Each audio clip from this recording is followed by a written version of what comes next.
The deadly Ebola outbreak has now touched Americans who put their lives on the line every day as Peace Corp workers. Two of them in Liberia have been exposed to the disease, now blamed for 672 deaths there, and in Guinea and Sierra Leone. The Peace Corps said it is pulling more than 300 volunteers out of those countries temporarily. Dr. Jon LaPook has more on the worst Ebola outbreak on record. The Peace Corps said the two volunteers had contact with a person who later died from Ebola. They have no symptoms and are currently isolated and under observation. 340 Peace Corps volunteers are being removed from Liberia, Sierra Leone, and Guinea out of an abundance of caution.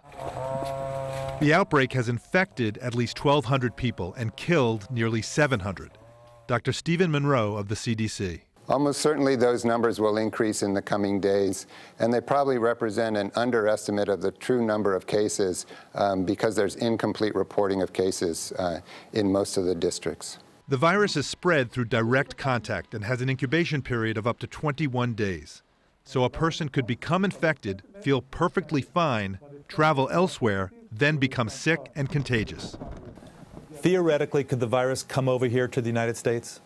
Theoretically, the virus could arrive in the United States, and one of the things that we've done is to remind our healthcare providers in this country that if someone presents with symptoms that are compatible with Ebola virus, to ask them about recent travel history. The CDC says even if the virus came to the United States, it would be unlikely to spread here. But in West Africa, mistrust of doctors and lack of healthcare infrastructure are hampering efforts. The outbreak is definitely at the point where it's difficult to control. But it is true that this is going to be a long haul to bring this outbreak under control. 2 Americans in Liberia have Ebola, the doctor and the hygienist we told you about earlier this week. They are slightly improved but remain in serious condition. The organization they work with is evacuating all non-essential personnel from that country. Dr. Jon LaPook, thank you.